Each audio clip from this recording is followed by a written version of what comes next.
Hey, good morning. Hope you are doing really, really well.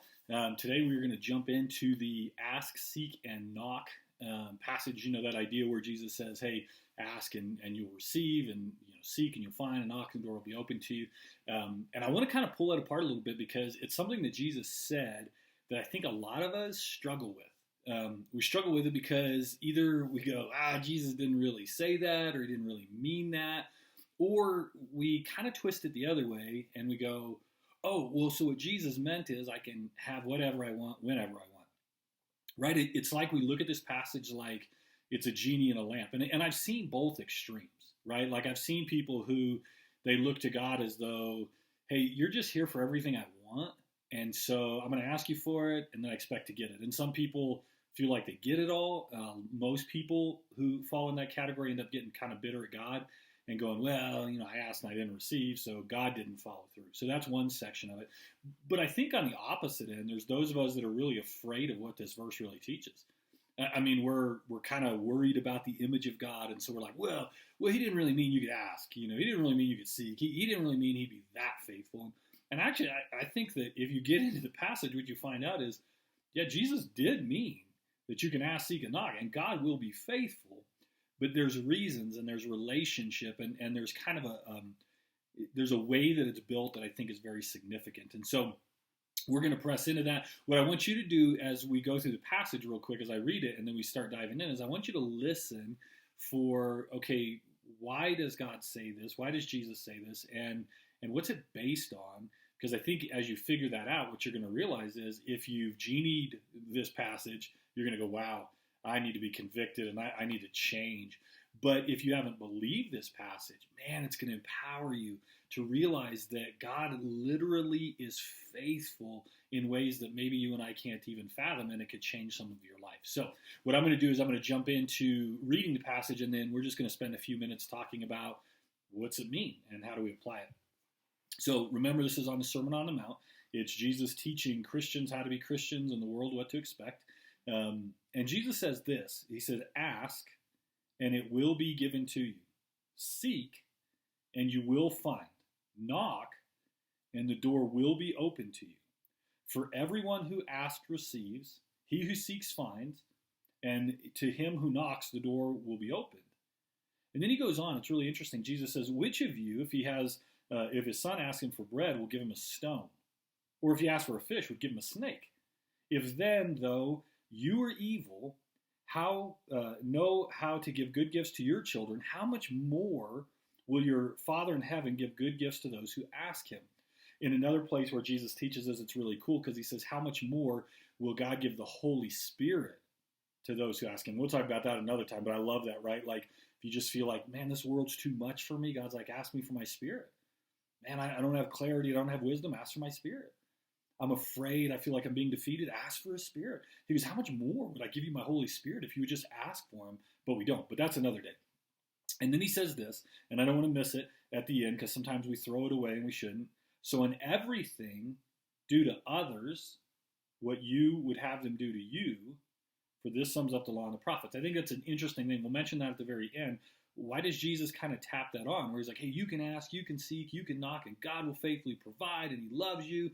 Oh, and by the way, I want you to be kind to other people. Like, what's the connection? So here's what I want to do for you real quick before you start caveating this passage. I think sometimes in the past what I've done when I come to this is right away I start with my yeah, but. Yeah, but this doesn't mean, yeah, but this doesn't. And so instead of letting the passage have its full weight in my life, I start kind of working towards the objections that I see that other people have or the abuses of it. But I think before you do that, one of the sweetest things to do is just go, I'm just going to take Jesus at his word. I'm going to let this soak in a little bit. Jesus said I can ask and that he would answer. Just let that sink in for a minute before you go, what does that mean and how does it mean and how far does it go? Like Jesus said you can ask and he would answer. Jesus said if you earnestly seek, he makes a promise that you will find. And I don't know what's lost or missing right now for you, but I know that you may be going, am I going to find it? Ask and seek. And he says, if you knock, I promise you, if you're knocking at the right door, God's like, I will open it. I mean, that's key, right? Like knocking at the right door. I think sometimes we knock on the door of the bar thinking that we're going to find hope. We knock on the door of the brothel thinking we're going to find intimacy, right? God didn't say you can knock on any door and I promise you you'll find whatever you want behind that door. The implication here is if you knock on my door, I'll open it up. Matter of fact, there's another place where Jesus is like, man, I'm standing at the door, I'm knocking. And they're like, he says, if you would open it up, I would come in, we would have dinner together, we would talk, man, it would be amazing. But here's what I think. I think this passage is so hard for us because we bring so much baggage to it, right? Like we either bring the I've asked and haven't gotten baggage, or we bring selfishness and materialism to it, or we go, well, I want all this stuff and God won't give it to me. And it's like, maybe we're asking for the wrong thing. But I want to, before I really dig into it, I want to give you what I believe is the big idea in the passage. And it's just simply this, that God answers our requests. He shines light on what we're seeking, and he opens the door we're knocking on for us. He does that because, is a huge word, hinge word, because we're walking in relationship with God, and because we are asking according to his will. Right? There was a lot in that passage, but I'm going to say it again in that statement. God answers our request, shines light on what we're seeking, and opens the doors we're knocking on for us because we are walking in relationship with him and because we ask according to his will. That ask according to his will thing, I know sometimes it bothers us, but remember, we were taught to pray, your kingdom come, not mine. Your will be done, not mine. Right? So when we ask according to the will of God, we're asking in line with the way we've been taught to live, the way we've been taught to pray, the way we've been taught to just kind of exist. And here's Jesus like, man, if you follow up that your kingdom come prayer with a life that says, I want this according to the will of God, he's like, I'll give it all to you. Right? Now, here's what's interesting to me in this passage. We so often want to just focus in on the what we get part. Right? Like, can I get the new house? Can I get the new job? Can I get the relationship? Can I get the 20 pounds of weight loss? I don't know what your can get is, right? But what Jesus is teaching in this passage is this incredible type of relationship that God has and wants for those of us that walk with him. He's saying what you get is God. Right? Like ask. Why? Because God is right there as a father and he wants to give it to you. It's based on relationship. Seek, because if you seek, God is going to reveal to you, right? Why? Because it's a relationship. He and you are in relationship. This isn't like go seek apart from God so you can get what you want. This is go seek so you can find more of God. Knock, right? Not just knock on all these doors hoping that you find all these things, but it's knock in relationship. It's God, where are you at? And what house are you sitting in? How can I sit at that table with you? And how can I even sit at your feet at that table, right? The promises of God are based on relationship with God. And that's one of the parts of this passage so many people dig into and they go, I asked, I sought, I knocked, and God didn't give it to me. And he's like, but we're not in relationship. Jesus didn't teach this passage so that you could have more stuff.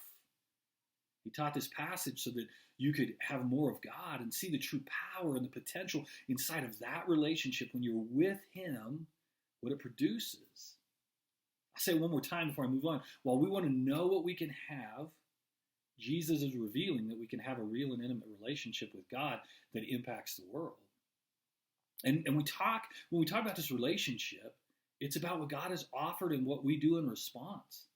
Right? It's not just simply believing. I think it's one of the parts of Christianity in the Western world that's just gotten so messed up is we go, well, I believe all that stuff. Listen, belief that's not applied is not true biblical belief. It's this idea of like, I believe so deeply that I'm actually responding to God in all these different ways. Like, I want you to think about it, right? Your belief has to meet your actions or it's not really biblical belief. To believe that God is a father doesn't mean anything if you're not going to act like a son or a daughter. I want that to sink in for a minute. To believe that God is a good, good father doesn't mean anything if you will not trust him and live like a son or a daughter. To believe that God is sovereign over everything, like he is the boss and he is in control, means nothing if you refuse to let go of your habit of control. I believe God is sovereign. Then why are you so anxious and controlling? Right? To believe that God is forgiving means nothing if you won't allow him to forgive you or others. I believe that God can cast your sin as far as the east is from the west, but not mine. That's not faith. right? You're acknowledging something that's true about God, but faith accepts that, embraces that. I believe that God is forgiving, and so I walk in his forgiveness. That you believe that God can means absolutely nothing if you refuse to trust that God will and is willing. And then get this, and then walk past your feelings and your experiences into God's truth. Like our faith has to walk past our feelings and our experiences and stand in the truth of God. God answers our requests. He shines light on what we're seeking. He opens the doors we are knocking on for us because we are walking in relationship with God and because we are walking according to God's will. Something important that Jesus explains here is that God will never give you things that will harm you. And to be honest, that's the reason so many of us don't believe this passage, is because we have asked God for things that are not good for us, that don't lead us to him, that actually lead us away from him. And then God has said, no, I'm not going to give them to you. And we said, see, God, you're not faithful. We have asked for things that separate us from God, that make us independent of God. And then we get mad when God says, no, I'm not going to give you that. We sought something that in the end would make us arrogant or distracted or less willing to rely on God and other people. And God said no. And our response is, oh, you must not love me. Like, what's crazy to me? When our toddlers did this, we saw through it. Hey, I want to eat candy every night for dinner. And we go, no, you can't do that. Oh, you must not love me. We're like, no, it's because I love you, I'm saying no. And yet when it comes to God, we don't see it. A lot of us, we've knocked, right? We've knocked on doors to houses, to jobs, to relationships, opportunities, entertainment. And then if they would have been open, they would have led us astray. They would have led us away from God. And God says, no, I'm not going to do anything that's going to lead you away from me. And then we accuse God. I knocked all day long and you refused to open the door. And he's like, well, you were knocking on the wrong door, son. I'm always willing to open the door to the house that I'm in. That's God's posture. God promises to answer your requests, help you find what you're seeking, open the doors you're knocking on, but only if they're good for you. For those of you that are parents or grandparents, I want you to think about, have you ever treated God like your toddler or grandchild treated you? And if so, what needs to change for you? Like, did you want your way more than you wanted God? Here's the thing that and I know, stuff doesn't satisfy for very long. I don't say stuff doesn't satisfy because sometimes it does for a minute or two. That new house, that new car, that new job, that new relationship, that new high, that new whatever it is for you. It fades pretty fast, right? Because you were made to be in relationship with your Father. That's the thing that satisfies. So all that other stuff, it fades in time. And we ask God for that instead of asking God for him. And God's like, man, if you ask for me, I will show up in your life. I'd say this, if you asked and got a no, thank God. And look at where you might have been wanting the wrong thing. Like if you knock, that door will not open, and it's not a persistence issue. Okay, God, there was something behind that door that I didn't need or I couldn't handle. Thank you for not opening it. And then go knock on a different door. God never disappoints. I've read many places, and I would just articulate it this way. A no now means a yes later. A no now over something means a better yes later. There was a song that Nancy sent me once that this lady was singing. She's like, man, a million no's from God just means a better yes in the end. And I know that can sound trite, but that doesn't mean it's not true. And so one last idea for you in this passage, right? We're talking about ask and seek and knock. And then Jesus ties this thing at the end, right? Where he's like, so in everything, do to others what you would have them do to you. For this sums up the law and the prophets, which can feel kind of weird. Because you're talking to me about asking, seeking, knocking, how God's going to answer and give me good things. So why do you then turn to how I treat other people? And I would say this, that Jesus is teaching that how God interacts with us is the expectation that we ought to treat people that same way because we're trying to become like the Father. See, there's this idea, right, where we want to get, what do I get? And God's like, you get me, and you only get the best of me. He goes, and because you only get the best of me, only give the best of yourself to others. This is about what we get from God and how we extend it to others. Here's the crazy thing and the hard thing. If you think about how God extends grace, mercy, and generosity to us, that's how he expects us to do it with others. But we oftentimes go, God, even though I've sinned, be kind to me, and then I'll go be kind to those who haven't sinned against me. Do you hear that? Even though I've sinned against you, would you give me what I need? Would you be generous to me? Would you be kind to me? And then we go out and say, and I will be that to those who have not sinned against me. I don't think Jesus is just saying, go be nice to someone. I believe from the totality of what Jesus is teaching, he's saying, because I will answer you, because I will, when you seek, you're going to find, because when you knock, I promise to answer the door, even though you're evil in your heart, compared to God. He's like, I'm going to grant you these things. He goes, so here's what I want you to do. I want you to go to be generous in that same way to those who have offended you. Right? That's why this passage is here. He's saying, all this great stuff you get from God, go give to somebody else. But by the way, go give it to your enemy. Go give it to the one that stands opposed to you. Let me break this down real quick for you, okay? In the midst of us not handling our money well, we're not wise, we eat out too much, we're in debt, we buy a house that's too big, whatever our thing is, right? Like, some of you are great with money, I know, but for a lot of us, we've made our money mistakes. And then we pray to God and we go, God, bail me out, God, rescue me, God, I'm so sorry, would you help me? And he does. And we thank God. And maybe as we thank God, we decide, I'm going to be generous because God was generous to me. I'm going to be generous. But you know what we do? We go to try to find those people who have been great with their money, and we bless them. But that's not what God did. God blessed us despite the way we handle our money. And so maybe our generosity needs to be those who are not worthy of it yet. I'm not calling you to foolishness, but what I am saying is we care more about the justice of the guy standing on the corner than his need. Do you hear me in that? We care more about, is he going to use it on drugs and alcohol, and does he really have expensive tennis shoes and a great car, and does he have a loft apartment somewhere that I don't know about? Like, he's not handling his money well, and if he had done differently, he wouldn't be in that position. And yet, we made our mistakes, and God rescued us out of them. And yet, we will only oftentimes be generous with those that we know we're guaranteed to do well. I don't know how many times I prayed, God bailed me out, and I got back in the same situation. But God's generosity was great to me. And so here's Jesus going, be like your father. Like, be careful. Don't be a fool. But be careful not to be so wise. Right? I mean, I think about all the different ways we do that. And so I want you to hear this. I'm not saying be foolish. But I am saying quit trying to be so wise that you're not like God. Be to others like God has been to you, because you're learning to become like your Father in every way, including giving good gifts both to those who deserve it and those who don't. But it stands that here's the promise of Jesus. Ask and you will receive. Seek and you will find. Knock and the door will be open to you because of your relationship with God. Let me leave you with one last passage, 1 John chapter 5, verses 14 and 15.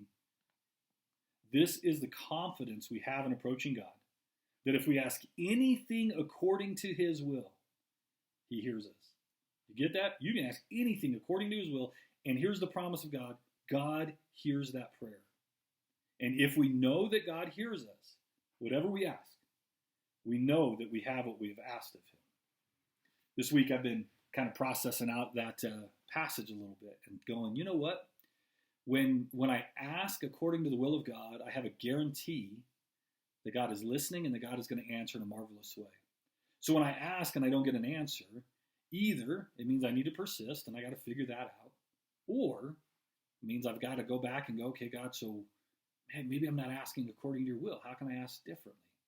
The promise of God is if you ask things according to his will, he will always, always, always answer them. So if you say, man, I want to be a more Christ-like version of myself, ask, seek, and knock, and God will grant you that. If you go, hey, man, I do want to be more generous, and I want to bless people in a different way, like get your heart right, ask, seek, knock, and God will give you that. If you're not sure about your future, God, I don't know what you would have me do, but I want to be available to you, and I want to be used by you.